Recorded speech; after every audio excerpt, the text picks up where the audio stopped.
Hello, welcome to Screen Talk with yours truly, Nomfanelo. So this is a different setup than how I usually do in my videos.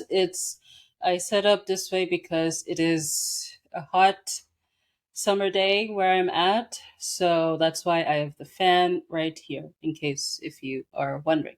So this is an interesting topic. So for decades, people have complained about CGI, VFX through different movies and TV shows. Some are worse than others. So, an example is in The Mummy Returns, I think it came early 2000s. There's that infamous shot of the Scorpion King during the last act of the movie, which was terrible. But because this was in the 2000s, the technology for the CGI was not there than how they wanted it to be.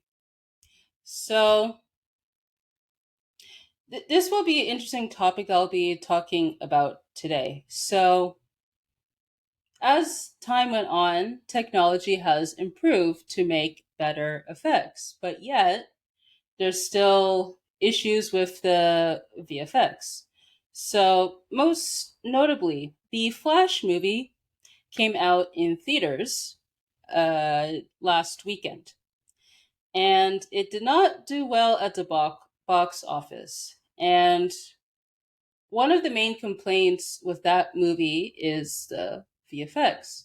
Now, I saw an advanced screening of the movie a week before the Flash movie came out. I was mixed with my thoughts on this movie, but the more I think about it, I hate it more, if that makes sense. But I have my review of the movie on my letterbox profile. You guys could check that out because I wrote that just right after I saw the movie in theaters. So,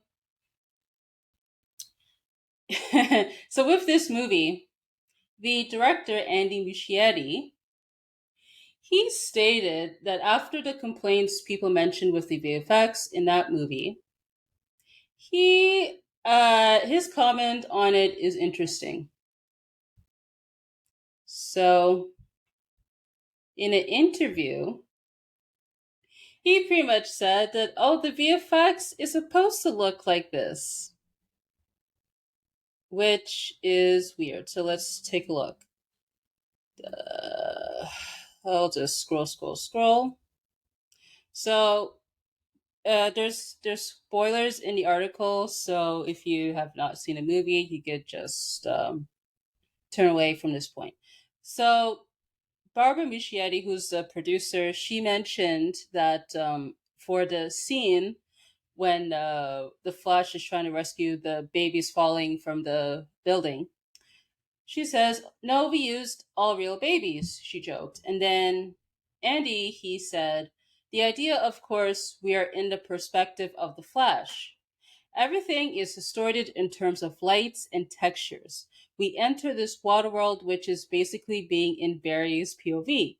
It was part of the design, so if it looks a little weird to you, that was intended." So when I first saw this quote, I'm just like, that's some BS. I'm like, there's no way that the the VFX should look that way. But if we're playing devil's advocate, if the effects are supposed to look that way, how come is it that other scenes look terrible? For example, with Zod, the whole effects there with his look was terrible because it looked like he was green screened. And with Supergirl, looked like a terrible computer graphic when she was in motion doing her scenes. So I don't believe this excuse that he is putting out here about the effects. But I will say, hey, good on him for defending it, even though we all know it's terrible. So, yeah, and the effects with this movie, there's more to it. So recently, a video on TikTok emerged from one of the effects artists from the movie, where there's some interesting reasons on why the effects on that movie is the way it is. So let's play. If you thought The Flash had bad CGI, I can tell you why, because I worked on the movie. In the past couple of years, it seems like there's been an increase in the amount of complaints about bad CGI in superhero movies. And there's a good reason for this. I mean, well, it's not good, but you'll see what I mean. The way that VFX companies get work is that Marvel and Warner Brothers and other studios will approach VFX companies and say, hey, I have 2,000 shots that I need for this sequence. And the VFX studios will place a bid based on that quantity of shots. But here's the catch: the amount of work per shot varies dramatically. So one shot could have a wire removal, another shot could have wire removal, smoke sim, fire sim, face replacement, green screen. Despite the difference in workload between those two shots, they both are considered just one shot each. Because of this, VFX artists are forced to work relentless hours, overtime almost every day, including weekends. In fact, I had to be the one to call artists on a Friday night to say, hey, can you work over the weekend? Which is part of the reason why I left after 3 months. But here's the kicker: if these VFX companies aren't meeting the unrealistic expectations that these studios are setting, they risk losing out on future contracts. And there's only so many studios that are making superhero movies anymore, which means the VFX companies have to bend over backwards to hit these insane deadlines from these Hollywood studios. Then if you look at movies like Avatar that took 10 years to work on the technology just to develop the VFX that looked this amazing, you might think the takeaway from the studios would be, well, if we spend more time working on the VFX, they might actually look good, right? Let me fill you in on a little secret. Movie studios don't care about good CGI. They just don't. The only thing they care about is pleasing their shareholders on the next earnings call. To them, they've managed to increase the output of superhero movies that are still making billions of dollars, and they've reduced the time it takes to make them. Studios could easily space out their projects to give these super talented and hardworking artists more time to work on the film, but that's just not in the best interest of the shareholders. Instead, they increase the pressure on these artists to deliver faster and faster results. No pun intended. When you're putting out this many projects with shorter turnarounds, the VFX will always look worse. So if it looks like a VFX shot in The Flash was made in a week, it's probably because it was. Yeah, like it was a shame. Like when I saw this, my initial thoughts were that I wasn't too surprised, but there was one point he made in this video that blew my mind. So he mentioned that the studios do not care about the look of the VFX, which is mind blowing because no wonder why the VFX they are what they are in some of these movies. Because I was having an off-air conversation about this topic, and basically, like, here's how I gather: if the studios are not going to care about the VFX, why should we as the audience care about it? That's just a shame.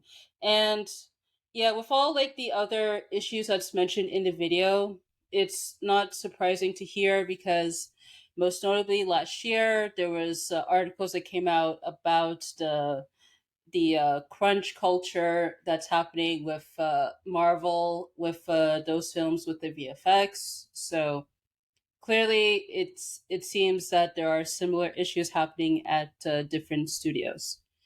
And I saw this story this morning, which was very sad to hear. So yeah, so VFX has like their issues, but it looks like in the world of animation are having similar issues as well too. So there's an article that came out on Vulture where it talks about the recent Spider Verse movie, and it seems like there are similar issues that's happening in animation. So the title of this article: Spider Verse artists say working on the sequel was death by 1,000 paper cuts. So let's scroll on here. Over the past decade, Phil Lord and Chris Miller, and in Hollywood they are always referred to as Lord and Miller, never Miller and Lord, have distinguished themselves as the critically acclaimed writer, director, producers behind animated crowd pleasers like their breakthrough Cloudy with a Chance of Meatballs and the billion-dollar Lego movie franchise. The duo have succeeded in live action fare too, see 21 and 22 Jump Street. though they were fired mid movie from the standalone Star Wars prequel Solo. But it's their work on the Oscar winning Spider Man Into the Spider Verse that set a new bar for the animation industry. Borrowing from vintage comic books, psychedelia, and street art to create a novel visual language for not just superhero films but computer animated work generally. While Pixar and Disney suffer in box office slumps, losing out to DreamWorks' surprise hit Puss in Boots: The Last Wish and Illumination's top grossing Super Mario Brothers movie, Sony Pictures Animation has cut through the culture clutter with Florida Miller's revolutionary style, one that seems to have inspired Paramount's Teenage Mutant Ninja Turtles reboot, causing fans and critics to wonder, why don't more animated movies look this good? According to people who worked on the sequel, Across the Spider Verse, it's because the working conditions required to produce such artistry are not sustainable. Multiple Across the Spider Verse crew members, ranging from artists to production executives who have worked anywhere from 5 to a dozen years in the animation business, describe the process of making the $150 million Sony project as uniquely arduous, involving a relentless kind of revisionism that compelled approximately 100 artists to flee the movie before its completion. Four of these crew members agreed to speak pseudonymously about the sprint to finish the movie 3 years into the sequel's development and production, a period whose franticness they attribute to Lord's management style and, in particular, his seeming inability to conceptualize 3D animation during the early planning stages and his preference to edit fully rendered work instead. Oof, that is rough. So I do want to say that I respect Phil Lord and Chris Miller's work because I was a fan of the Jump Street movies, Spider Verse, of course, with the first movie.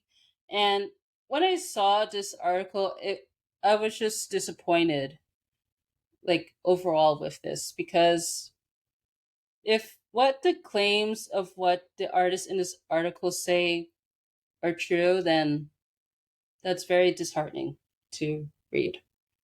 So let's continue. While frequent major overhauls are standard operating procedure in animation, Pixar films can take between 4 and 7 years to plot, animate, and render. Those changes typically occur early on during development and storyboarding stages. But these Spider-Verse 2 crew members say they were asked to make alterations to already approved animated sequences that created a backlog of work across the multiple late-stage departments.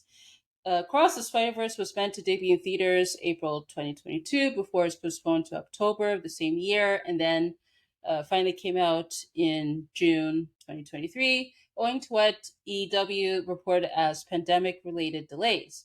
However, four crew members say animators who were hired in the spring of 2021 sat idle for anywhere from 3 to 6 months that year while Lord tinkered with the movie in the layout stage when the first 3D representation of storyboards are created. As a result, these individuals say they were pushed to work more than 11 hours a day, 7 days a week, for more than a year to make up for time lost, and were forced back to the drawing board as many as 5 times to revise work during the final rendering stage. In these insiders telling, Across the Spider-Verse's triumvirate of directors Joaquim Dos Santos, Justin K. Thompson, and Ken Powers were overshadowed by the forceful presence of Lord, who sought final approval for every sequence in the film. Miller, for his part, was said to be MIA for much of the production, though through the studio, Lord, Miller, Dos Santos, Thompson, and Powers declined to comment for this story.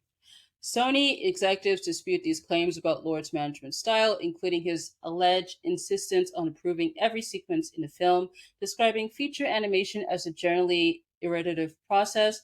According to Amy Pascal, the former Sony Pictures Entertainment chairman, who produced the three most recent live action Spider Man movies, as well as both Into and Across the Spider Verse, over 1,000 artists and techs worked on Across the Spider Verse alone, tasked with scripting, storyboarding, animating, editing, and visually enhancing the film. So it's unsurprising, she says, that as many as 100 of the Across the Spider Verse film crew would choose to depart the grueling project, which Pascal admits involved major overhauls to both the narrative and visuals along the way. Ooh. And then Michelle Grady, the executive vice president and general manager of Sony Pictures Imageworks, agrees, claiming that Lord is not to blame for the delays. He, as the main messenger for editorial changes coming from the three co directors, executive producers Miller, and the studio, is instead a convenient target for work ire. Quote, it really does happen on every film. Truly, honestly, it can be a little bit frustrating, but we always try to explain that this is a process. One of the things about animation that makes it such a wonderful thing to work on is that you get to keep going until the story is right, adds Pascal. If the story isn't right, you have to keep going until it is. To workers who felt demoralized by having to revise final renders 5 times in a row, the Spider-Verse producer says, quote, I guess, welcome to making a movie. Yeah. So, yeah. So, as a creative person myself, I figured with animation takes time, and 'cause especially like with recent times, the animation leans. They would use more the 3D animation as opposed to 2D animation back in the 90s and earlier. And I would have to say that with I'm gonna go with the film. So this film, the sequel, I enjoyed it for what it was, but I preferred the first movie myself because I felt it was more grounded.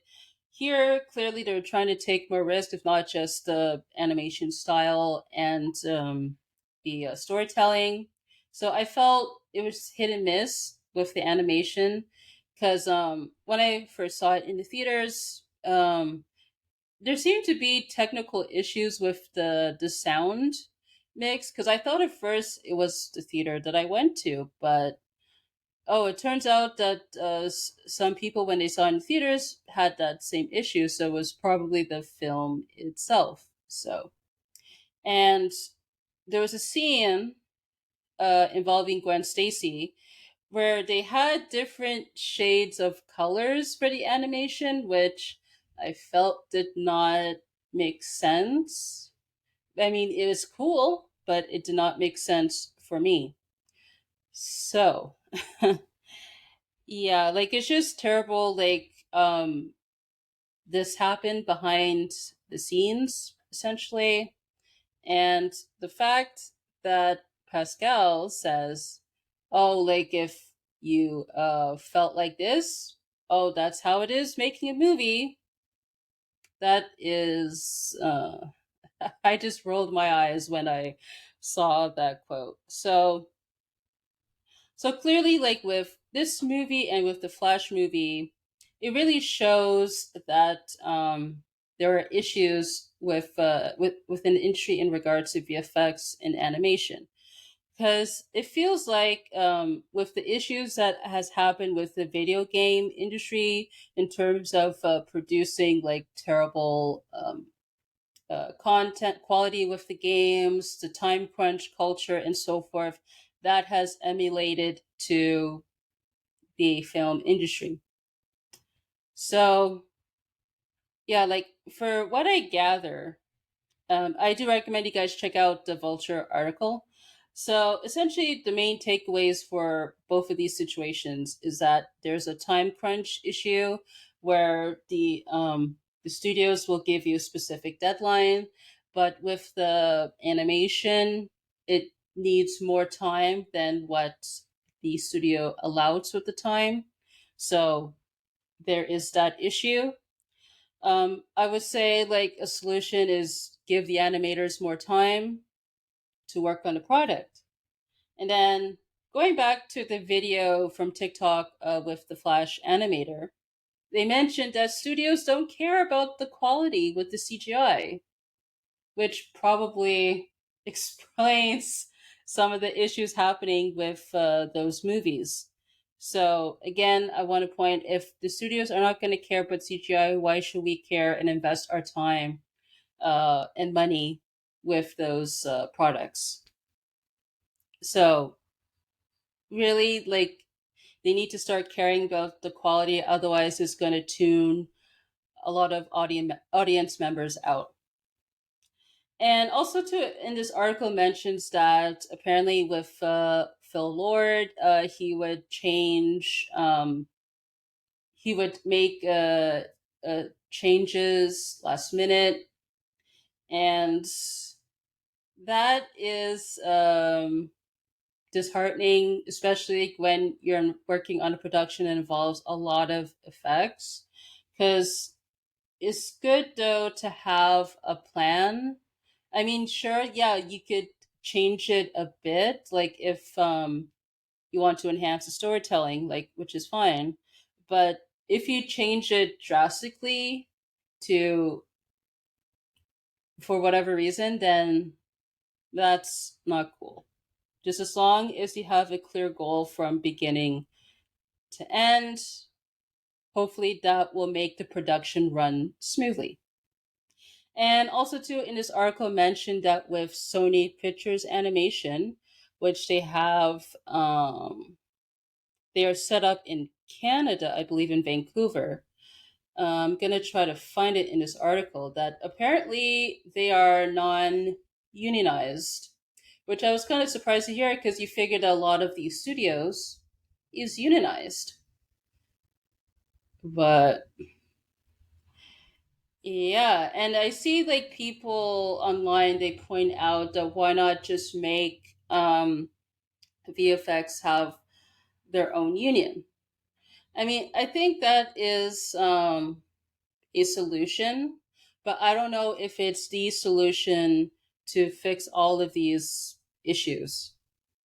Because, I mean, as long as you have someone ahead of the union that will actually advocate for the workers, I mean, he should be fine. But if there's going to be someone on top that is not going to care about the workers but wants to um, be close to, the employee, to the employees, to the businesses, then it's not going to turn out well.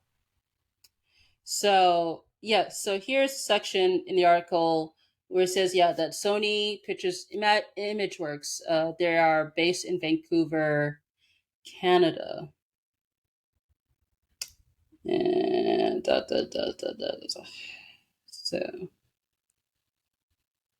I thought somewhere here they talk about it being non-union. It's a long article, but I recommend you guys check it out. And also, too, there seems to be issues too, like where they're essentially overworked but underpaid. And yeah, I think the workers should be paid fairly. So really, the working conditions need to improve. So if you have if you improve those, then you'll get better results. Better results, better returns from the customers. That's, yeah, what I have to say. So that pretty much concludes this video. So I'd love to know your thoughts on this issue. Like, do you think these problems with VFX and animation is a huge issue? I'd love to know your comments. Let me know in the comment section. So the links to the articles that I've mentioned will be in the description along with my socials. And I want to say thank you guys so much for watching this video, and I will catch you on the next one.